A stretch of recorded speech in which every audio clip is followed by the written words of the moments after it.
So we launched Oasis a few weeks ago. And really, when we launched it, the incredible thing from a tech perspective was, this is the first video model that actually runs real time and you can interact with it. It responds to user actions. You can move around the world. You can break blocks. You can place blocks. And so we got this nice game without a game engine. Okay. But that's not interesting. Why is this actually interesting? And so to answer that, forget about Oasis 1. Think about, say, Oasis 3. Okay. And imagine this. So imagine for a sec, just put tech aside for a sec. Imagine you're looking at a mirror, okay?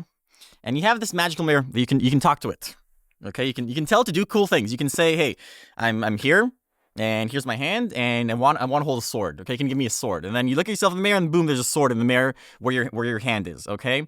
And you move your hand around, and the sword moves, and you can be like, no, make the sword bigger or make it blue.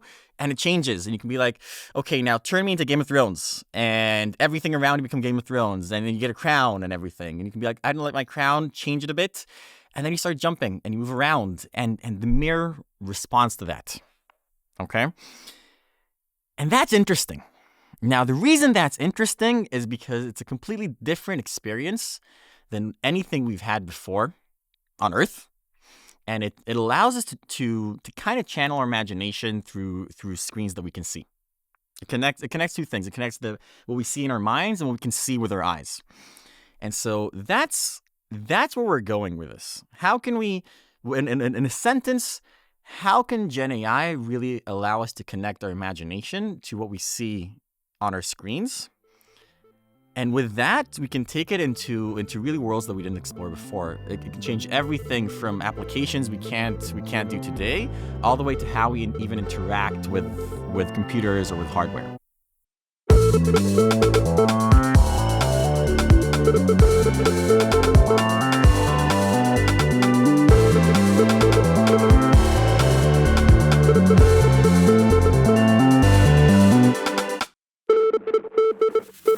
Hey everyone, I'm Shaun Maguire. I'm a partner at Sequoia Capital.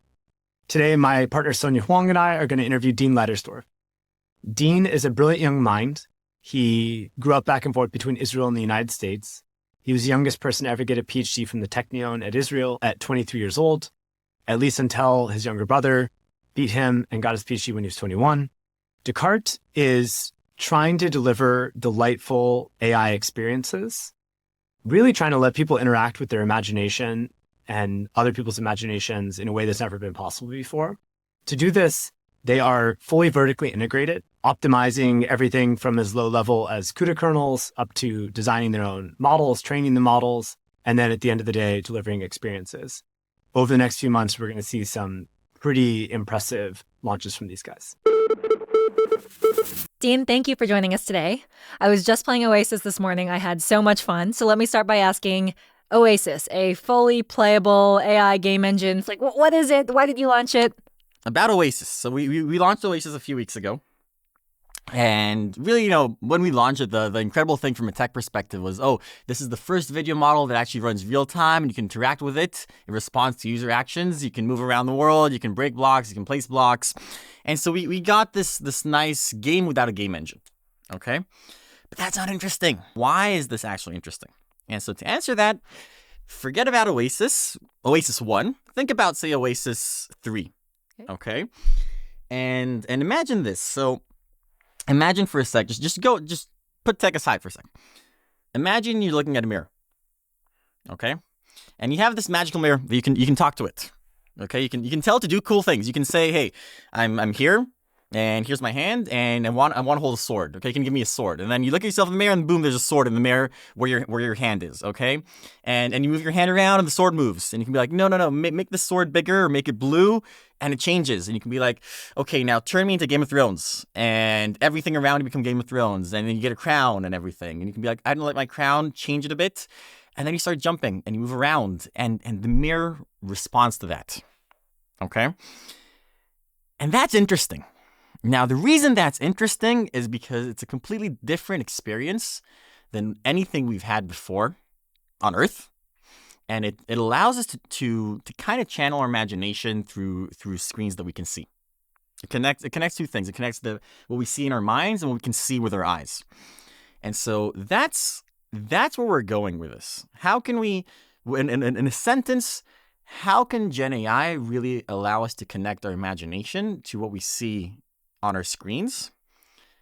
And with that, we can take it into really worlds that we didn't explore before. It can change everything from applications we can't do today, all the way to how we even interact with computers or with hardware. I love the mirror. Let's take it further. Where are you going with that? Is this a social media thing? Are you building a game?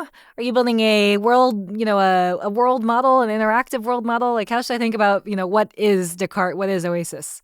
So let me ask you this. What problem does ChatGPT solve?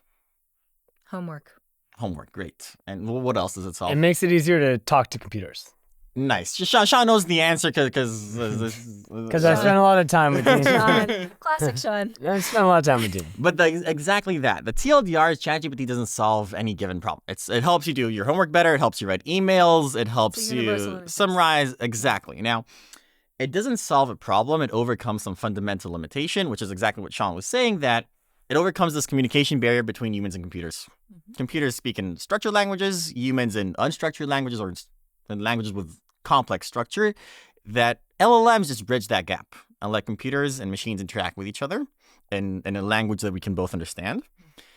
That itself, the second you have that, you get 100 different things that are solved on top of that. So what you get with the mirror, or what you get with generative interactive video, is you get that communication barrier now overcome not just with text, but also with what we can see. Now computers will be able to see the world the way we see it, and they'll be able to show us the world in ways that we can understand. And you solve that, you build a platform that allows you to build everything on top of that, from next-gen Snapchat or TikTok to simulators for fighter pilots. Okay?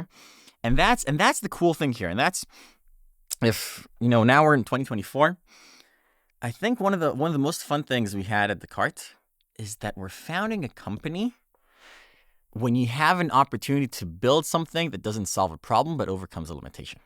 99% of companies solve problems. When you look at companies that come to pitch Sequoia or pitch any other VC, they start with, here's the problem, here's how big the problem is, that's our TAM and everything, and here's how we're going to solve the problem. And usually the first two stay the same. Otherwise, you call it a pivot, right? You say, okay, this is the problem I'm solving. If you change the problem you're solving, you call that a pivot. And 500 times you change the way you're going to solve it. That's 99% of companies. And that's what you can do in any regular year. There are moments in history, recently it's been like once every decade, maybe 15 years, that you actually have the chance to build something that doesn't solve a problem, but just overcomes a limitation.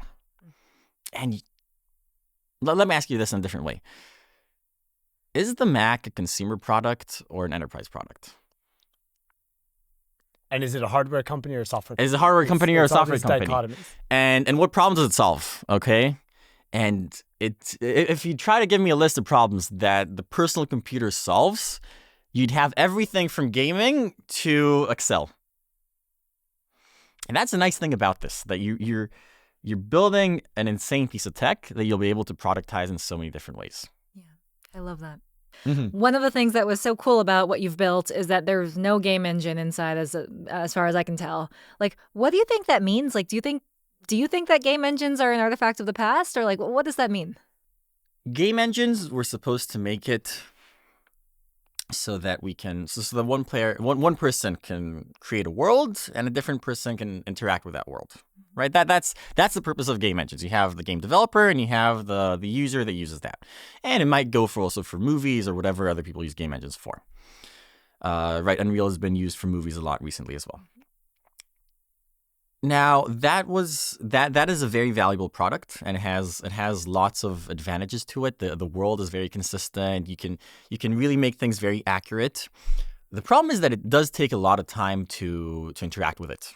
People like taking the basic game and like turning it into a bunch of different things. And it's as we got into this and we actually saw what people do with it. Do you know there's an actual mod to put Pokemon inside Minecraft?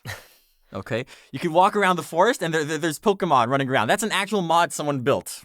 Okay, And so people inherently have this, we got this platform and we want to change it. And so that's the nice thing about mods. What you get here is that because what's running your game or your environment is an AI, you can interact with it in the ways we're used to interacting with AI. You'd be able to say, hey, can you turn this into like Elsa themed? And then boom, everything becomes Elsa themed. And can you add a flying elephant? And there's a flying elephant in the game, and it's not just there as a picture. You can actually interact with it. You can, punch the elephant, and it punches you back, or whatever you can do with an elephant. And so I think that if this trend were to replace game engines, it would have to be at the state that you can program for it, so that it's some machine that one person can build worlds on and the other can interact with. And that is definitely coming. And not only that, it's going to be much easier to program for this. You can just use words. You don't have to write code. And even if you do know how to write code, you can iterate so much faster on it. So basically, to summarize this, I think what this will allow us to do is we'll get modding much faster. And we'll get interactive modding. To get a little more technical for a second, like you're the first video model I've ever seen that has real-time inference. What are some of the things that go into having real-time inference? Like, how hard is it? And just like give us some of the flavors of what goes into that. If we go back like 3-4 months, like back to the summer, I didn't remember where this was published, but there were a few headlines about, when Blackwell chips come out, when NVIDIA's Blackwell chips come out, we'll get real-time video. Okay, Hoppers just can't do it. The H100s can't do it. We have to wait for NVIDIA's next generation. And I think I heard this from quite a few different sources. There were like 2 weeks during the summer where everyone was saying that for some reason. Okay, and no, H100s can actually do it. Okay, and to pull that off, you have to do two things at once. You have to change a lot of things around the model itself. Not every video model can be run real time. You have to train the model differently. The architecture needs to look different. Now, it's not major architectural changes, but you do have to make them. On the other hand, you also have to do lots of the systems level stuff. You actually have to write your own CUDA kernels. You have to write, we threw out like PyTorch's garbage collector and wrote like half of it from scratch, okay? And you really have to write everything on the systems level as well to actually pull this off. So, because if you do only one of the two, you'll be waiting for someone else to do the other half for you. If you're only doing the systems level part, then you won't be able to pull this off because you won't have a model that's ready to be interacted with this way. If you do just the modeling stuff, you won't have the systems level support to be able to make it run real time. Can you say a word on how the model works? Like, is it transformer based? Is it similar to like the Soras of the world? Like, what have you built on the model side? Yeah, TLDR, it's exactly like the Soras of the world, just the prompt is user actions instead of text. Like, that's the easiest way to think about it. Like, you have text to video models, right? You have Sora that you put in a sentence and you get a video. Same thing here, just you put in your prompt is like your keyboard actions and your past frames, and it generates the next frame. Okay, so how do you get the data between actions and video? So yeah, you do have to do some pre-processing steps here that you don't do with regular video models. For example, you do have to take the raw recordings of, hey, this is the gameplay, and to label it at each step with the action that's being taken. And so we trained a small model that does that. It actually doesn't need too much data. Like you can solve that with a small model that doesn't need too many examples, and so you can just have our team just played for a bit, recorded that. You get a small model, and then you use that to label all your data. Super interesting. And are you building a world model, or is this just purely pixel representation? Nice. So it's the beautiful thing here is that it's purely pixel representation. Now let's compare that to exactly what you were saying with like world models or 3D stuff and the other things. In AI, like for more than a decade, there's been the general question of, do you solve stuff end to end, or do you take an existing workflow and make something more efficient? Okay, like there could have been two ways to solve this problem. You could say, hey, game engines exist. Unity is amazing. Unreal is amazing. Let's just plug into that workflow. Okay, let's build text to 3D. So I'll describe an elephant, and I'll get, the 3D mesh of an elephant, and that'll be embedded into Unity and Unreal or whatever game engine you're using. Okay? So compare that to the end-to-end solution of, at the end of the day, what I have is a screen. The screen needs to show something, and that needs to work. Okay? And at the end of the day, what people do is they see their computer screen, and they touch their keyboard, and they move their mouse, and that's your interface, and you solve this end-to-end from keystroke to frame. Okay? So obviously, these two are competing directions. Now, over time, I think that there will be some merging between them, because they from a technical perspective, they each have their own advantages. The first is much more consistent over time. It's much easier to say, oh, here's this object, here's how it looks, and when it'll come back in 2 hours, it'll look exactly the same. And the other one, the end-to-end pixel, the fusion version that does pixels in the pixel space, that one is much more easy to work around. It's much more flexible. You can really say, oh, no, change the elephant's tail. It's too big, or you can actually edit it live in a way that's just more dynamic. So I do think that long term, though, these two things will converge. Yep. And just if we roughly map this out, so today we really just have prompt to pixels, like keystrokes to pixels. You could, in theory, say that the right way to solve this in, say, like the next 2 or 3 years is to have 2 models. To have a model that everything's Transformers, right? Transformers win. You have one model that's in charge of holding some state of the game, and that's unrelated to pixels. It's like literally just like a LLM-wise transformer, okay? It just gets the current state, it gets the new user's action, and just outputs changes to that state. Yep. And you have one model that's doing that. And then the second model takes that state and renders it to pixels. So it makes sense that that's roughly where we'll converge, because that will really take into account both the advantage of world models and the advantages of the fusion models. Do you want to build both of those models? Of course. I mean, yeah, definitely. I love it. But yeah. One of the things for me... I will say that we are a bit off. Like, it will take some time to reach that stage. Yeah. One of the things for me that really caught my attention about Dean and Decart is they have this ambition to be completely vertically integrated. Yeah. Like, these guys understand, literally down to electrons and how, I'm serious, like they understand how electrons move in logic gates, and even like alternate logic gates, and how you can represent them, in levels even below assembly, how you can change, then in assembly CUDA kernels, they literally go all the way from electrons to pixels that your eye sees, and they're optimizing every single level in there. And I think by doing that, I think they'll always have like a kind of 10x plus advantage over anyone that's just on the application layer. Actually, so talk about this, because Shaun loves to talk about this. I think the counter argument would be specialization, right? There's 10,000 very smart people at NVIDIA at, choose your favorite company working on this. You should focus on building the best possible user experience and the viral loops and things like that. So talk about your decision to be vertically integrated. Let me actually say something, because Dean can't brag about himself the way we can brag about him. But I've been studying business models my whole life. It's been a passion of mine from a young age. And for myself, Google to me is one of the most amazing companies of all time, one of the most amazing business models. And I worked at Google for a few years.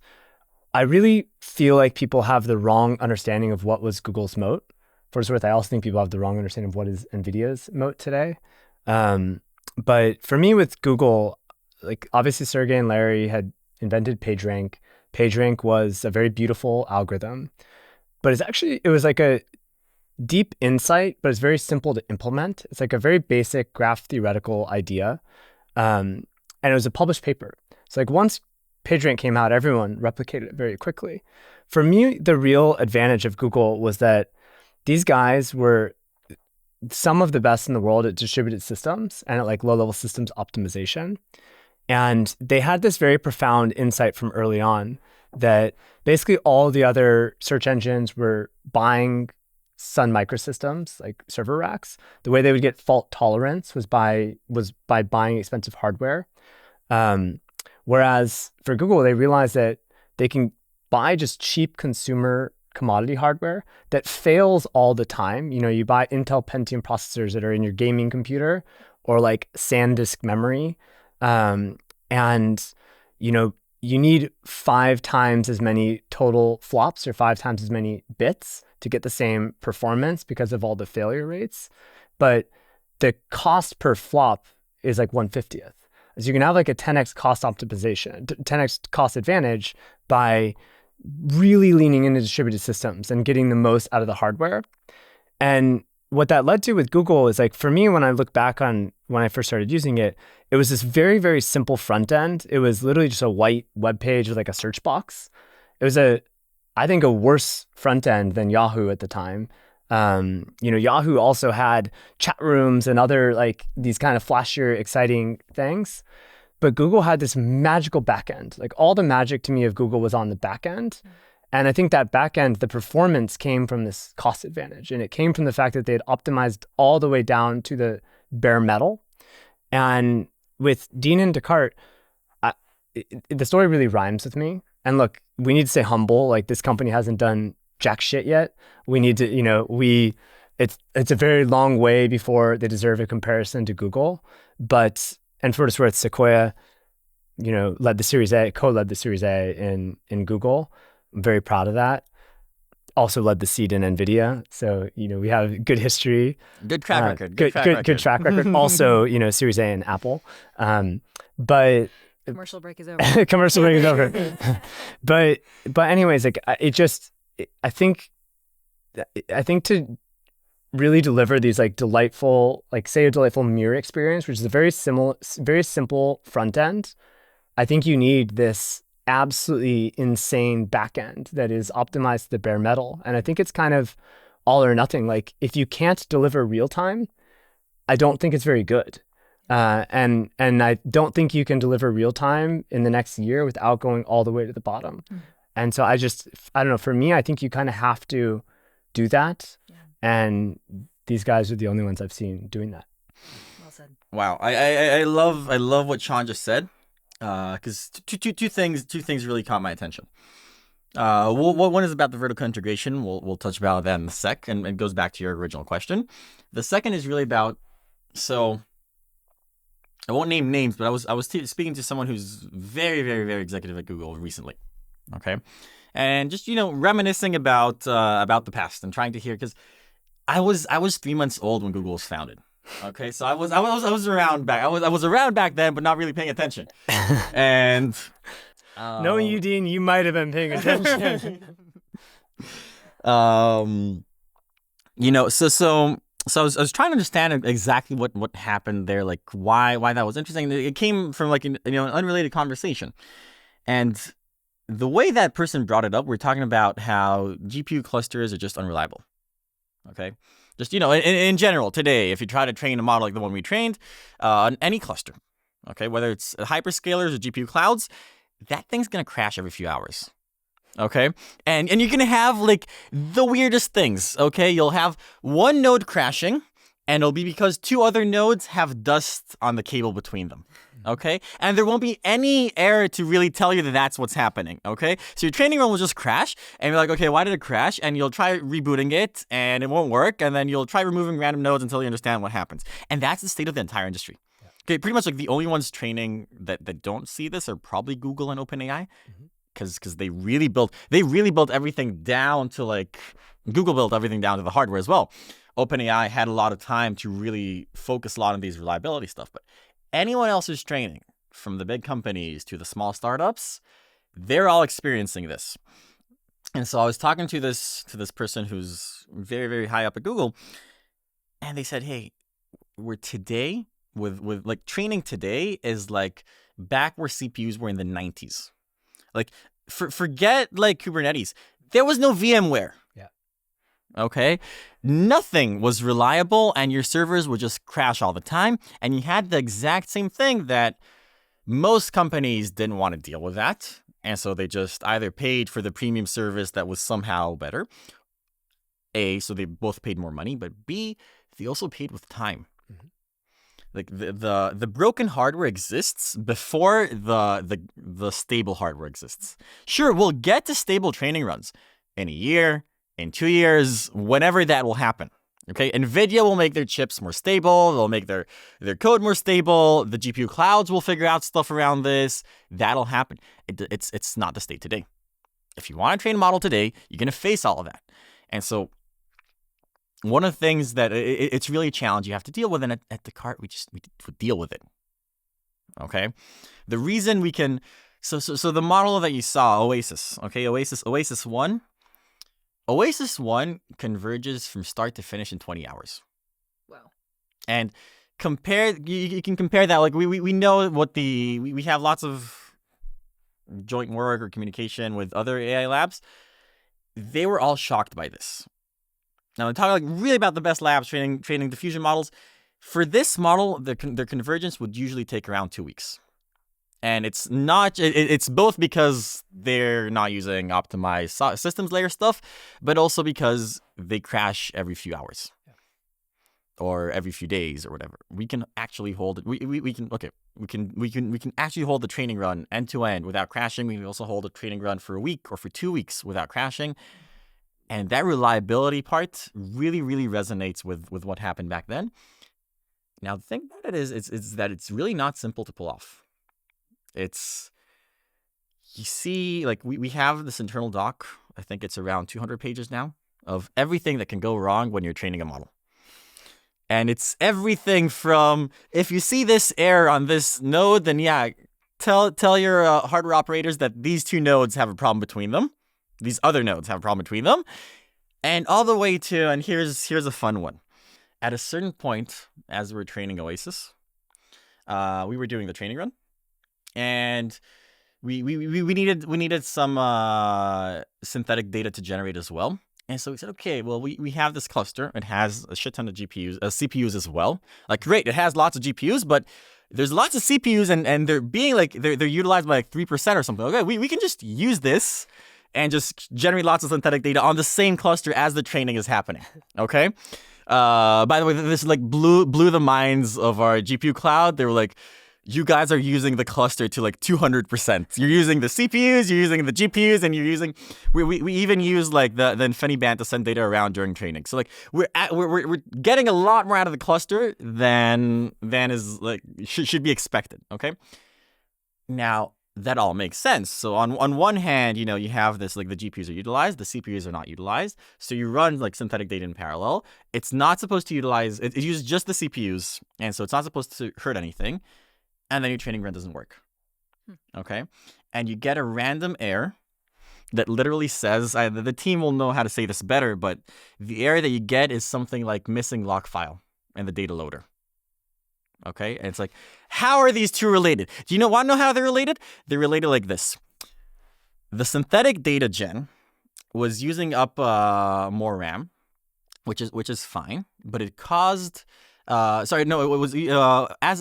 move the data around between the different nodes as the synthetic data was being generated, it was using more network bandwidth than before, and that caused Python's data loader to take one of its log files that's usually network mapped and move it to be, swap it out to disk, okay? And that caused the state that different nodes had different log files, and that caused the data loader to crash. Okay, now I'm probably saying this wrong, and the team's probably like listening to this and like, no, Dean, you're getting it all wrong. But that's the TLDR of what happened, okay? You did something that was supposed to make sense, and you got a random error.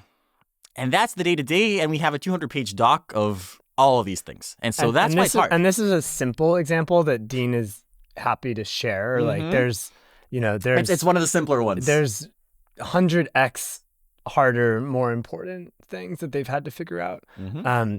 One that I think is also relatively simple, but it just kind of shows the current state of AI. And Dean, feel free, if you don't want to talk about this, don't talk about it. But they got access to a new cluster, and somehow the cluster had not installed memory yet. But the GPUs have some very small amount of onboard memory. And so like most people would just not even be able to use the GPUs. Can you share anything about the story?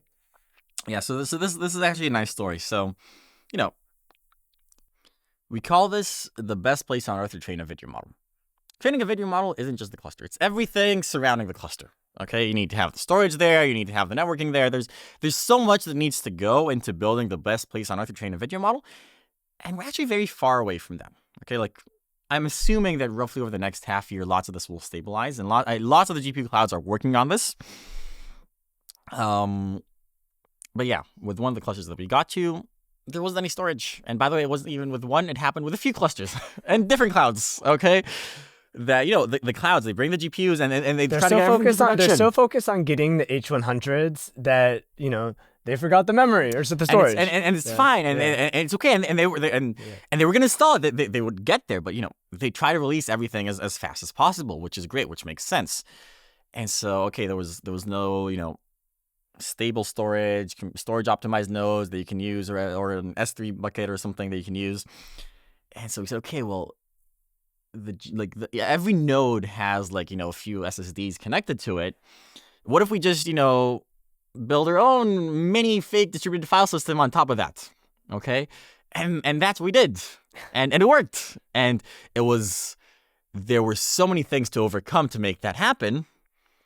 But it works at the end of the day. And that's I think, and it goes back to your question about vertical integration. Vertical integration, so Shaun knows business much better than I do and has been around all of these fields way longer than I have. Okay, I did PhDs and like. I think he just called you old. I was using Google when it first came out, and I bought NVIDIA shares in the IPO, which is also right around when I was born. So yes, and NVIDIA I think IPO'd before I was born. No, 96, 99, I think. 99. Okay. But yeah, as far as I see it, and correct me if I'm wrong, vertical integration usually gives you two things. It gives you a cost reduction, like higher margins or whatever, and it gives you the ability to move faster. Maybe it gives you a third thing, because usually things give you three things, but who knows. So I think here in AI, the more important part, sure, they're both important, but I think the second one is even more important than the first. Mm-hmm. Because at the end of the day, if you look at all the problems we're facing, great, they will be solved, but it'll take time for them to be solved. And if you know, I think that there was a great article, I think at The Information, about how it was like a few months ago that people who leave Google to start startups suddenly realize that nothing works, because everything works inside Google. And then you go outside and like, oh, there's no storage, or oh, my cloud provider doesn't provide me with this. I actually need to take care of this. And so, okay, fine. Over time, these things will stabilize. And your clouds will provide you what the cloud needs to provide you. And you'll have great companies that provide you with like middle layer for the system stuff, or even for the model training stuff will make lots of easier for you. But if you really do everything end to end, you can get to market a year before everyone else. You can get to market 2 years before everyone else. And that's I think what's key here. Because even if we go to the Google story or OpenAI story, tech moats don't last, right? Like, sure, Google is a great search engine. Bing is probably not that bad. Mm-hmm. Okay, sure, maybe Google has more data, so they're able to do that. But Microsoft's a huge company. They've been working on Bing for so long. It's a good search engine. They have the tech. It still doesn't mean that now Bing and Google are balanced, right? So at the end of the day, the entire game here is get your tech mode quickly, and then convert fast 2 years before everyone else, like Google and like OpenAI did, and work as fast as possible to convert that to a different mode. And that's the game here. That's what you have to play. Because we can all say, okay, you know what? Sequoia invested, all good. Let's put the money in the bank for a sec. Okay, let's get some interest on that. We'll go be on the beach for like 2 years, wait for everything to stabilize. We'll come back in 2 years, and then we'll build the same company. And that'll be great, but someone else would have done it before. And that's I think why we chose to be vertically integrated. I love it. What's your moat going to be? Long term or short term? Both. Perfect. Short term tech. Okay. Short term tech, and that's great. And we have the best systems layer stuff, and we're also doing the model layer stuff as well. So we're fully integrating, and that's your moat at the end of the day. Short term. Long term, long term, I think that's a great question. And let me share something that I found really interesting. Okay. So there is a new, weaker version of network effects that exists today that didn't exist before. And that network effect is called what people say on TikTok.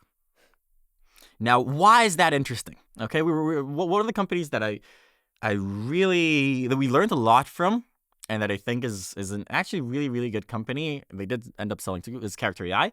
They didn't end up selling to Google and wanting to go back to training big models, but Character, there's a lot to learn from Character. And one of the things that the second they took off, they had lots of competition instantly. Like, fine, their tech moat lasted for like half a year until Meta released open source models, and then other people started running this. They were still vertically integrated, and so they were able to be 10x cheaper than everyone else, which was great. But one of the things that really stood out to me was their TikTok moat. If you go on TikTok and you look for any Character AI competitor, fine, you'll find a video of that competitor, and then you'll scroll and you'll see 100 videos of Character. And if you even if you go on the videos which are not Character, all the comments are full of Character. And if you talk to a random Character AI user, they don't even know the competition. And so we have somehow, literally because of TikTok, there is a new moat of what people say about you on TikTok. And do you have a mini network effect there? A mini brand, I'm not sure if it's a network effect or brand effect, but... Why is this different from just brand? So it's very similar to brand, Okay. But it's in your face. Like brand, like 20 years ago was, okay, did you hear your friends talking about this or your parents talking about this? Here, you're always on, like the younger generation especially, they're always on TikTok. And so they just see this instantly. And so there's even a big question of whether a moat like that could survive for the 2-3 years until you get your long-term moat of like insane brand like Google's or a distribution brand or something like that, or a distribution moat or something like that. So I think we're really in this new market here that we're not necessarily going to have the same moats we had 10 years ago. Super interesting. Hardware is always the best moat, though. Ooh, and for what it's worth, like Google, I think, they elevated what was initially like a software moat and a distributed systems moat to becoming a hardware moat. I personally think that Google has not like leveraged that moat enough. On the application layer, they haven't had that many really like fantastic breakout, consumer products since the early days, but they have an absolutely gigantic, cost advantage really because on the hardware layer. When I was at Google, there was this project that just absolutely blew my mind and gave me a prepared mind for a few investments, which is basically Google built optical interconnects to move data in data centers. One of the papers, if you Google Jupiter Rising, like Google data center, you'll find the papers. And basically these optical switches, by turning them on, basically about doubled the performance of the data centers. Like these one switch is mainly rack to rack in data centers, moving from electrons to photons. And these switches were insanely hard to build. And basically everyone outside of Google, if you asked them at the time, is it possible to build, They'd this say no 100 way. terabit per second switch or whatever? They'd say absolutely no way. But they did it. People didn't even know for years that Google had this. And, it reduced power consumption of the data center by 30% or something. Just like those things are real fundamental moats. I think it's always hard to know like what the moats will be for a company in the future. But I do, I strongly believe like hardware is the ultimate moat in part because like there's always going to be an extreme delay to move atoms, like to, spin up fabs, to get power, to build a power plant. Like even in a world with AGI, the time scale of hardware, even in a world with 1 billion Optimus robots, like the time scale to make new hardware will be much slower, or the time scale will be longer. So anyways, I hope Decart has a hardware moat someday. I think I agree with you on that. Like long term, Okay, this actually goes back to when we were founding Decart. So we said, okay, we're in this, we called it the golden ticket. We got this ticket that you get once in your life of starting a company, and in a time where, going back to what we were discussing before, starting a company in a time we can solve some fundamental limitation and not, like, there's some huge tech shift going on. And we said, okay, there are 3 huge companies you can build here. That was our analysis of the field. A, you can build an NVIDIA competitor. And if you want, like, the next gen chip that's actually built for AI, and it'll be very tough to do, but and NVIDIA, NVIDIA's not just a chip giant, but they're a supply chain giant. Mm-hmm. Okay, insanely hard to do, but if you hustle your way around, everyone in the industry wants to help you, and so it's doable if you really excel on the business side. 2 was to build the next AWS.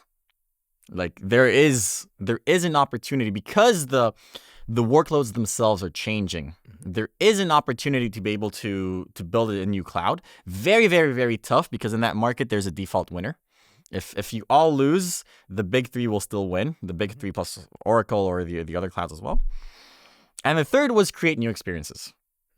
That new experiences will happen, and these experiences will be drastic enough so that the next $1 trillion company can come out of these in 5 years and not in 30 years.